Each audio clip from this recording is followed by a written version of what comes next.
Hola amigos, ¿cómo están? Bienvenidos a Momento de Pesca.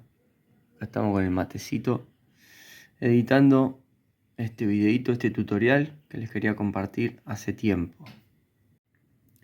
Bueno, como bien dice el dicho, lo prometido es deuda. Les debía este tutorial. En varios videos mencioné esta carnada, que es casera, que funciona muy bien.